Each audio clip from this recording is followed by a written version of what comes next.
Experiment third. Study of secondary tillage implements, cultivator and harrows. Secondary tillage जो होता है वो प्राइमरी टिलेज की बात किया जाता है which are perform to create proper soil tilth. Welcome to AGPG study. Lucknow university के BSc agriculture third semester second year की practical file farm machinery and power. So I will share you experiment third and fourth, and I had already shared experiment first and second, so you can check it. Okay, let's begin. Experiment third. Study of secondary tillage implements, cultivator and harrows. Secondary tillage जो होता है वो primary tillage की बात किया जाता है which are perform to create proper soil tilth.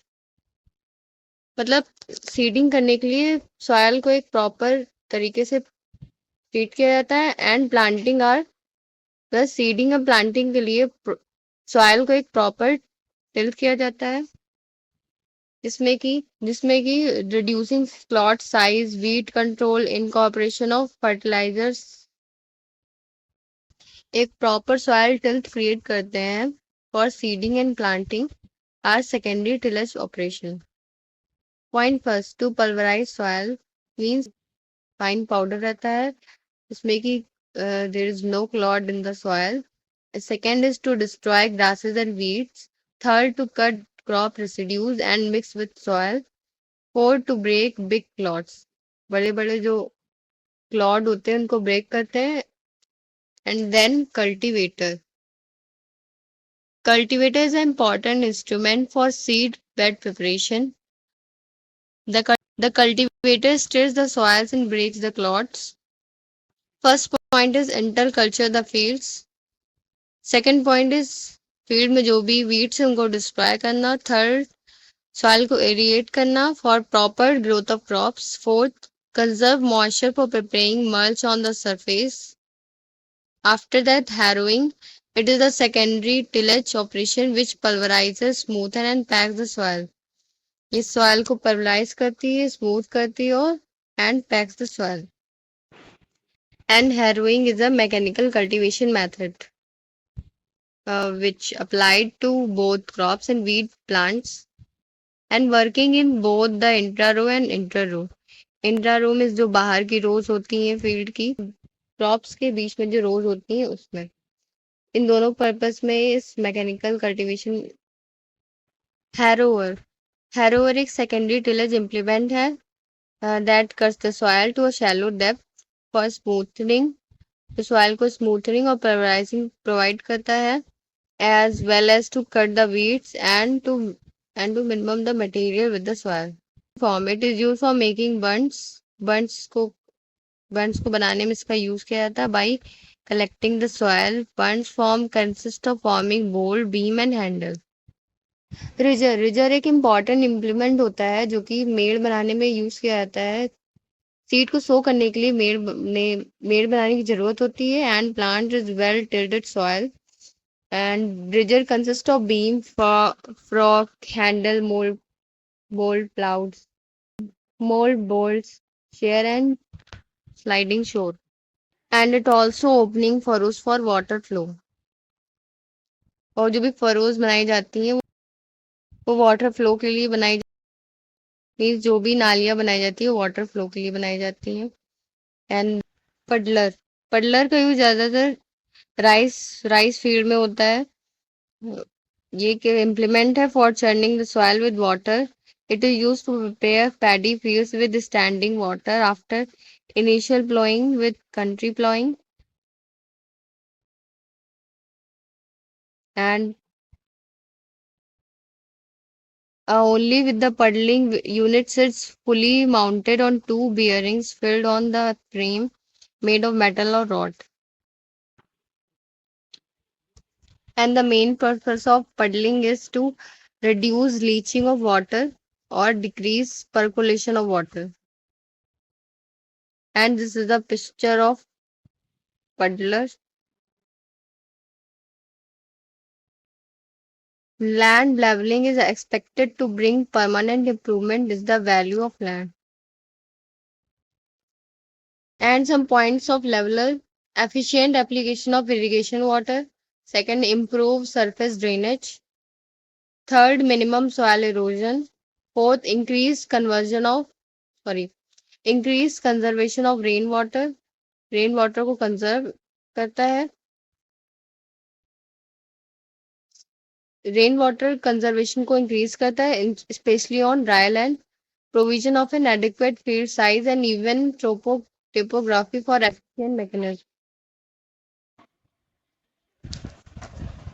Experiment 4. Study of four-stroke engine. Principle of operation of internal combustion engine. All internal combustion engines use expansive forces of gases by burning fuel within a cylinder.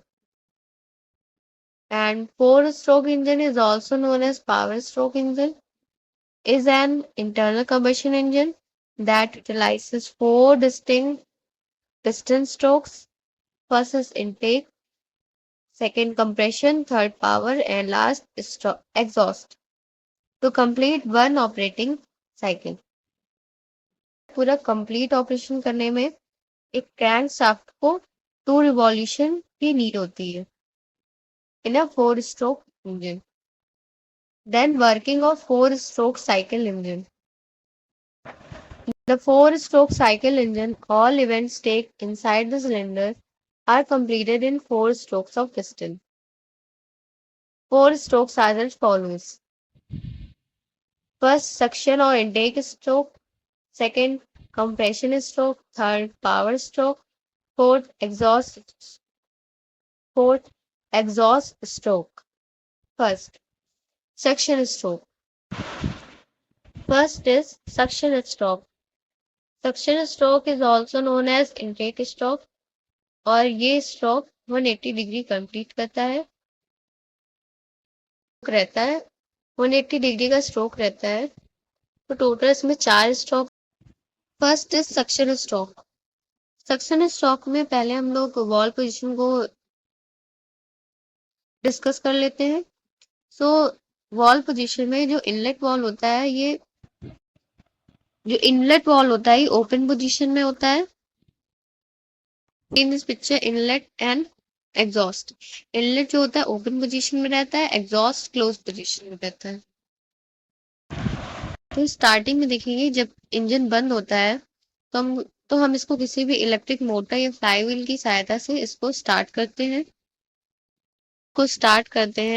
इसको power provide करते हैं. जैसे कि आप bike में देखेंगे, जिस like you see in a bike, when you start a bike you take a self start. तो जब हम सेल्फ स्टार्ट करते हैं तो वो जो सेल्फ होता है वो हमारे इंजन से कनेक्ट होता है. तो उसमें जब पावर जनरेट होती है तो फिर वो रिवॉल्यूशन करना स्टार्ट हो जाता है.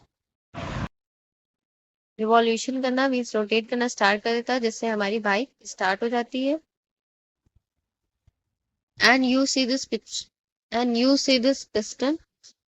ये पिस्टन जो है, ये पिस्टन होता है, ये टॉप डेड सेंटर से बॉटम डेड सेंटर तक मूव करता है. फिर अप डाउन करता है ये.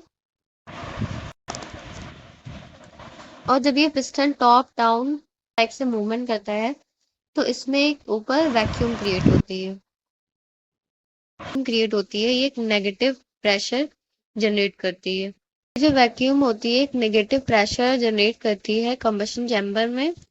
देन बाहर जो हमारा एटमॉस्फेरिक प्रेशर होता है वो बहुत हाई होता है. तो यहाँ हमारा प्रेशर डिफरेंस हो रहा है. बाहर बहुत हाई है और अंदर बहुत लो होता है. तो इसी प्रेशर डिफरेंस के कारण हमारा जो कार्बोनेटर होता है वो वर्क करता है. और इस कार्बोनेटर में हमारी फ्रेश एयर फिल्टर के थ्रू मिलती है. और ये एयर फ्यूल मिलके हमारी कंबशन चैम्बर में इनलेट वॉल के थ्रू इंटर करता है.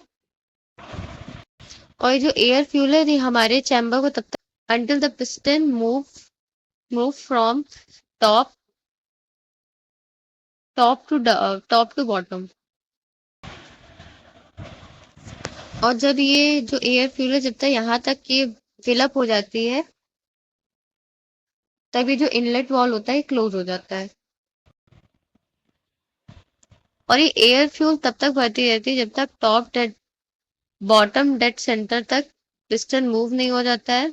तो इनलेट वाल्व क्लोज हो जाता है और एग्जॉस्ट वाल्व ऑलरेडी क्लोज्ड है। So this is the suction stroke. और इसमें मेनली क्या हो रहा है, इसमें सक्शन हो रहा है। सक्शन मीन्स जो होता है एयर फ्यूल चार्ज हो रहा है उसमें फिल हो रहा है। Then second, compression stroke. In this stroke firstly discuss about the valve position. तो इसमें क्या होता है, जो इनलेट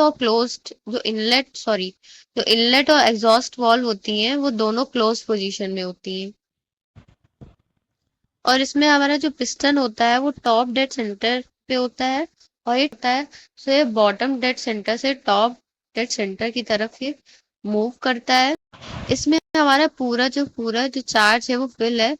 तो इसमें क्या होता है, तो ये जो पिस्टन जब मूव करता है तो ये कंप्रेशन प्रोवाइड करता है उसको। हमारा कंप्रेशन रेशियो से वर्क करता है।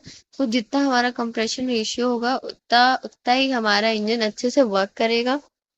तो जो कंप्रेशन रेशियो जितना अच्छा होगा उतना ही हमें अच्छा पावर स्ट्रोक मिलेगा। तो इसमें पिस्टन जब टॉप डेड सेंटर पे जाता है, तो जैसे ही पिस्टन टॉप डेड सेंटर पे पहुंचता है तो उसका जो रेशियो रहता है कंप्रेशन रेशियो,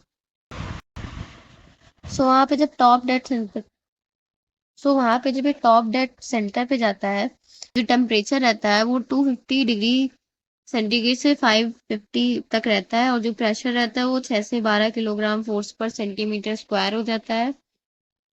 तो टॉप डेड सेंटर पे जाता है तो वहां से इग्निशन इग्निशन स्टार्ट होता है। जैसे स्पार्क प्लग से इग्निशन स्टार्ट होता है। तो ये जो टॉप डेड सेंटर पे जाता है तो स्पार्क प्लग से इग्निशन स्टार्ट होता है। नहीं, ठीक है। जब ये टॉप डेड सेंटर पे पहुंचता है तो स्पार्क प्लग से स्पार्क प्रोड्यूस होता है। Then we coming to next point, power stroke.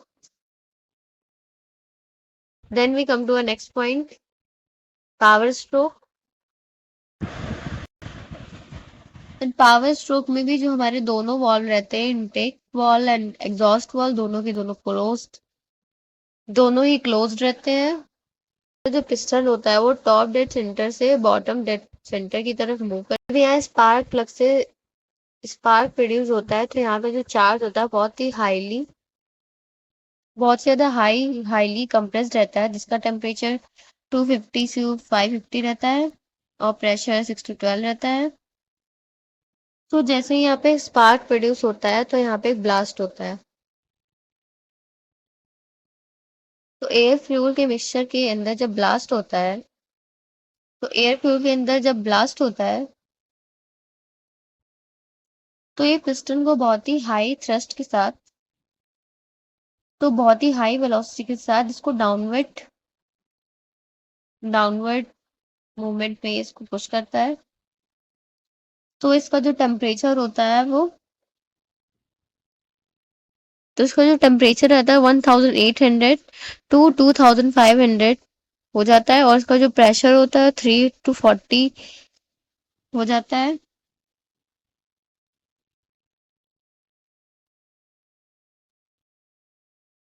जो कि कंप्रेशन स्ट्रोक से 4 से 5 गुना ज्यादा है। तो जो पावर प्रोड्यूस होती है तो ये डाउनवर्ड मूवमेंट करता है। डाउनवर्ड मूवमेंट से जो भी पावर प्रोड्यूस होती है उससे, तो इसी पावर प्रोड्यूस होने के कारण हमारा जो ऑटोमोबाइल है वो मूव कर, एनर्जी हमारी कुछ फ्लाई व्हील में चली जाती है और कुछ इंजन के वर्किंग में यूटिलाइज हो जाती है। So it's also called power stroke engine. So because it produce a power and and it also called working stroke because it's perform a lots of working here to produce a power. And last is exhaust stroke. So exhaust stroke में जो हमारा inlet valve होता है वो close रहता है, जो exhaust valve होता है वो ओपन रहता है।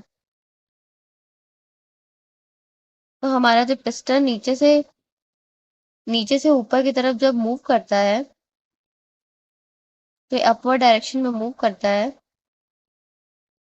मीन्स बॉटम डेड सेंटर से टॉप डेड सेंटर की तरफ जब मूव करता है, तो जब ये मूव करता है जो गैस होती है आधी से ज्यादा प्रेशर का जो आधी जो गैस होती है वो ऐसे ही रिमूव हो जाती है, और जो बाकी जो रिमेनिंग गैसेस होती हैं, जब हमारा पिस्टन टॉप डेड सेंटर पे पहुंच जाता है, कि जब ये टॉप डेड सेंटर पे पहुंच जाता है तो यहाँ पे जो स्पेस होती है टॉप डेड सेंटर और सिलेंडर चैम्बर के बीच में, हेड और टॉप डेड सेंटर में जो स्पेस होती है वो उसको क्लियरेंस वॉल्यूम कहा जाता है, और जो कुछ एग्जॉस्ट गैस होती है वो बाहर नहीं निकल पाती हैं, वो गैस नहीं निकल पाती है, वो हमारे इनकमिंग चार्ज के साथ दोबारा तो थर्मोडायनेमिक साइकिल की कंटिन्यूस ऐसे ही पूरी वर्क करती रहती है।